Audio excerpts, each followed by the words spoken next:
اللہ علی سیدنا و مولانا محمد وعلی آل سیدنا و مولانا محمد وبارک وسلم۔ الصلاۃ والسلام علیک یا سیدی یا رسول اللہ وعلی آلک و اصحابک یا سیدی یا حبیب اللہ۔ حمد و صلات کے بعد انتہائی قابل قدر بزرگوں، دوستوں اور عزیزوں، السلام علیکم ورحمۃ اللہ وبرکاتہ۔ ماہ رواں جو اسلامی ماہ مقدس جاری ہے، ذوالحجۃ الحرام، اس کی جو 18 تاریخ گزری ہے، یہ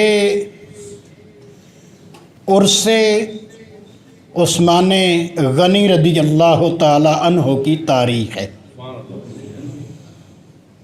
18 ذوالحجہ سن 35 ہجری، رسول اللہ صلی اللہ علیہ وسلم کا یہ داماد، آپ کے پیارے صحابی، تیسرے خلیفہ راشد، عشرہ مبشرہ میں جن کا شمار ہوتا ہے، 2 ہجرتوں والے، ایک ہجرت حبشہ اور ایک ہجرت مدینہ، 2 ہجرتیں کرنے والے، با حیا، با وقار اور سخی صحابی رسول، داماد رسول حضرت عثمان ذو النورین رضی اللہ تعالی عنہ کو بڑی بے دردی کے ساتھ شہید کر دیا گیا تھا۔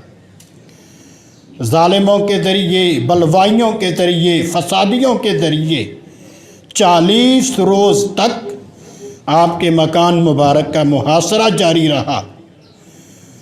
پھر آپ کو شہید اس حالت میں کیا گیا کہ آپ اس وقت قرآن مجید کی تلاوت کر رہے تھے، اللہ کے قرآن کی تلاوت ہو رہی ہے، عثمان ذو النورین رضی اللہ تعالیٰ عنہ پر تیر برس رہے ہیں، تلواروں کے وار ہو رہے ہیں، نیزوں اور برچھیوں کے وار ہو رہے ہیں، آپ ہر قسم کے خطرے سے بے نیاز ہو کر اللہ کے کلام کی تلاوت کیے جا رہے ہیں۔ آپ کی داڑھی مبارک خون سے رنگین ہو گئی۔ آپ کی اہلیہ محترمہ حضرت نائلہ رضی اللہ تعالیٰ عنہ آپ کو بچانے کے لیے آگے بڑھیں تو آپ پر وار ہوا، آپ کی انگلیاں کٹ گئیں۔ یہ اللہ کے حبیب کے پیارے داماد اور خلیفہ سوم، یہ ظلم اور تیر و تلوار کی تاب نہ لاتے ہوئے بالآخر شہید ہوئے۔ آپ کا خون مبارک قرآن مجید کی اس آیہ مبارکہ پر گرا، فَسَيَكْفِيكَهُمُ اللَّهُ وَهُوَ السَّمِيعُ الْعَلِيمُ، پس ان قریب کافی ہو جائے گا تجھے اللہ ان کے معاملے میں، اور وہ خوب سننے جاننے والا ہے۔ سورہ فتح کی آیہ مبارکہ کا حصہ، رحماء بینہم، آپس میں نہایت رحیم ہیں، آپس میں نہایت مہربان ہیں، نہایت شفیق ہیں، نہایت ملنسار ہیں، نہایت نرم خو ہیں، نہایت نرم گفتار ہیں، نہایت خوش اخلاق ہیں۔ یہ حصہ جو ہے وہ شان عثمان ذو النورین رضی اللہ تعالیٰ عنہ کے اندر نازل ہوا۔ ذو النورین آپ کو کیوں کہا جاتا ہے؟ ملائکہ آپ کو ذو النورین کے لقب سے پکارا کرتے تھے۔ آسمان کی جو مخلوق ہے، فرشتے، وہ ان کے درمیان آپ کا ذو النورین لقب مشہور تھا۔ نبی کریم رؤوف الرحیم صلی اللہ علیہ وسلم کی 2 صاحبزادیاں حضرت رقیہ اور حضرت ام کلثوم رضی اللہ تعالی عنہما یکے بعد دیگرے آپ کے عقد میں آئیں، آپ کے نکاح میں آئیں۔ ایک صاحبزادی فوت ہو گئی تو دوسری صاحبزادی آپ کے نکاح میں حضور علیہ الصلوۃ والسلام نے دے دی۔ ایک روایت میں تو یوں ہے کہ حضور علیہ الصلوۃ والسلام نے فرمایا کہ اگر میری 40 صاحبزادیاں بھی ہوتی تو میں حضرت عثمان کے نکاح میں دیتا، ایک فوت ہو جاتی مفہوم حدیث تو میں اگلی دے دیتا، وہ فوت ہو جاتی تو اگلی دے دیتا، حتیٰ کہ میری 40 بیٹیاں بھی ہوتی تو میں حضرت عثمان ذو النورین کے نکاح میں دیتا چلا جاتا۔ اور ایک روایت یوں ہے کہ آمنہ کے لال نے فرمایا کہ اگر میری 100 بیٹیاں بھی ہوتی اور وہ انتقال کرتی جاتی تو میں ایک ایک کر کے حضرت عثمان کے نکاح میں دیتا جاتا۔ نبی کریم رؤوف الرحیم صلی اللہ علیہ وسلم کی حدیث مبارکہ ہے، مشکات شریف کی حدیث ہے، حضرت انس رضی اللہ تعالیٰ عنہ راوی ہیں۔ آمنہ کے لال نے فرمایا کہ ثلاث من کن فیہ وجد بہن حلاوت الایمان او کما قال، جس کے اندر 3 خصلتیں پیدا ہو جائیں، 3 خصلتیں، وہ ان خصلتوں کے ذریعے ایمان کی مٹھاس پا لیتا ہے۔ من کان اللہ ورسولہ احب الیہ مما سواہما، نمبر 1، اللہ اور اس کا رسول صلی اللہ علیہ وسلم ان کے سوا دنیا وما فیہا کی ہر شے سے زیادہ اسے پیارے ہو جائیں۔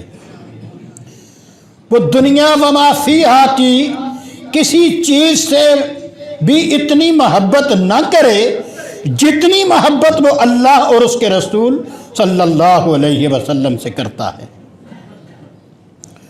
ومن احب عبدا لا يحبه الا للہ، دوسرا وہ شخص ہے ایمان کی مٹھاس پانے والا، دوسری کوالٹی، دوسری خصوصیت یہ ہے ایمان کی مٹھاس دلانے والی کہ ومن احب عبدا لا يحبه الا للہ، کہ وہ کسی بندے سے محبت کرتا ہو، کسی بندے سے محبت کرتا ہو، وہ اس کی محبت صرف اور صرف رضا الہیہ کے لیے ہو، کسی دنیاوی منفعت، کسی غرض کے لیے، کسی لالچ کے لیے، کسی طمع کے لیے، کوئی اپنی حاجت پوری کرنے کے لیے اس کے ساتھ محبت نہ کرتا ہو، چپکا نہ لگا رہے، بلکہ اگر کسی کے ساتھ محبت کرے بھی تو وہ بھی اللہ کی رضا کے لیے۔ اور تیسری بات یہ ہے کہ یکرہ ان یعود فی الکفر بعد ان انقذہ اللہ منہ کما یکرہ ان یلقی فی النار او کما قال۔ حضور علیہ الصلوۃ والسلام فرماتے ہیں کہ اسے ناپسند ہو کہ وہ کفر کے اندر دوبارہ لوٹ جائے، وہ کفر کے اندر دوبارہ لوٹ جانے کو ناپسند کرتا ہو، اس کے بعد کہ اللہ کریم نے اسے اس کفر سے بچا لیا ہے، ایمان کی دولت نصیب فرما دی ہے، اب وہ کفر کی جانب لوٹ جانے کو ناپسند کرے۔ کتنا ناپسند کرے؟ اتنا ناپسند کرے، اتنا ناپسند کرے کہ جتنا وہ آگ میں جھونکے جانے کو ناپسند کرتا ہے۔ حضرت عثمان ذو النورین رضی اللہ تعالیٰ عنہ عام الفیل کے 6 سال آپ کی ولادت ہوتی ہے، 12 برس کی عمر ہے، آپ کے گھر مہمان آئی ہوئی ہیں، آپ کی خالہ جان حضرت سعدہ رضی اللہ تعالیٰ عنہ، وہ حضور علیہ الصلوۃ والسلام کی باتیں کرتی ہیں، آپ کے خد و خال کی باتیں کرتی ہیں، آپ کے کیل و کال کی باتیں کرتی ہیں، آپ کے لب و رخسار کی باتیں کرتی ہیں، آپ کے شب و روز کی باتیں کرتی ہیں، اور کہتی ہیں کہ محمد بن عبداللہ نے دعوی رسالت کر دیا ہے، دعوی نبوت کر دیا ہے، اے میرے بانجے تو ان پر ایمان لا۔ کہتے ہیں کہ خالہ کی باتیں میرے دل پر اثر کرنے لگی. میرے دوست تھے ابو بکر صدیق رضی اللہ تعالیٰ عنہ. ابھی واقعہ معراج نہیں ہوا، ابھی صدیق نہیں بنے، ابھی ابو بکر ہیں. تو ابو بکر جو ہیں، میں 12 سال کی عمر میں ان کا دوست ہوں، وہ میرے دوست ہیں. خالہ کی باتوں کا بوجھ لیے میں اپنے دل میں گہری سوچ لیے اپنے دوست ابو بکر کے گھر چلا گیا. ابو بکر نے مجھ سے ملاقات کی، میں نے ان سے کی. گہری سوچ میں ڈوبے ہوئے جب دیکھا تو کہنے لگے عثمان کیا سوچ رہے ہو، کیا سوچ رہے ہو؟ کہتے ہیں کہ میں نے کہا کہ خالہ نے کوئی باتیں کی ہیں کہ محمد بن عبداللہ صلی اللہ علیہ وسلم نے توحید و رسالت کا اعلان کیا ہے، وہ اللہ کی توحید کی طرف بلاتے ہیں، خود اپنے نبی ہونے کا دعویٰ کیا ہے، اپنی نبوت و رسالت کی طرف بلا رہے ہیں. حضرت ابو بکر صدیق نے کہا کہ وہ سچ کہہ رہی ہیں، وہ سچ کہہ رہی ہیں. اتنے میں حضرت ابو بکر صدیق رضی اللہ تعالیٰ عنہ ان سے یہ کہتے ہیں کہ عثمان تو خود جا کر ان کی باتوں کو سن کیوں نہیں لیتا؟ خود جا کر وما ینطق عن الہوی ان ہوا الا وحی یوحی کے ہونٹوں سے جھرنے والے پھولوں کو تو سمیٹ کیوں نہیں لیتا؟ تو آمنہ کے لال کی گفتگو اس سے مسحور کیوں نہیں ہو جاتا؟ تو ان کا گرویدہ خود کیوں نہیں بن جاتا؟ براہ راست تو تحقیق کیوں نہیں کر لیتا؟ اتنے میں آمنہ کے لال ادھر سے تشریف لے آئے، ادھر تشریف لے آئے، گزر رہے تھے، وہاں پہ جلوہ فرما ہوئے. تو آپ نے حضرت عثمان ذو النورین رضی اللہ تعالیٰ عنہ کو اسلام کی دعوت دی. آپ نے فرمایا کہ اللہ جنت کی طرف بلا رہا ہے، تو اللہ کی پکار کا جواب دے، اللہ کی پکار پر لبیک کہہ، اللہ کی جنت کی طرف تو لبیک کہہ. میں تیری طرف بھی اور تمام مخلوق کی طرف بھی اللہ کا رسول بن کر آیا. حضرت عثمان ذو النورین کہتے ہیں کہ میں نے اسی وقت پڑھا اشہد ان لا الہ الا اللہ وحدہ لا شریک لہ واشہد ان محمدا عبدہ ورسولہ. اور پھر عالم کیا تھا؟ چچا حکم بن ابی العاص، اس کو پتہ چلتا ہے کہ بھتیجے نے مذہب تبدیل کر لیا ہے. وہ چٹائی میں ڈالتا ہے، دھونی دیتا ہے، ایذائیں دیتا ہے، تکلیفیں دیتا ہے، لیکن آپ دامن احمد چھوڑتے نہیں ہیں. آپ یہ پکار کر اسے کہہ رہے ہیں کہ توڑ دو گر ہڈیاں میری سبھی، توڑ دو گر ہڈیاں میری سبھی، دامن احمد نہ چھوڑوں گا کبھی. اور پھر وہ تکلیف دیتا ہے، پھر ایذا دیتا ہے، پھر آپ کلمہ احد پکارتے ہیں، پھر وہ ایذائیں دیتا ہے، پھر آپ کلمہ احد پکارتے ہیں، حتیٰ کہ تنگ آ کر اس نے ایذائیں دینا چھوڑ دیا.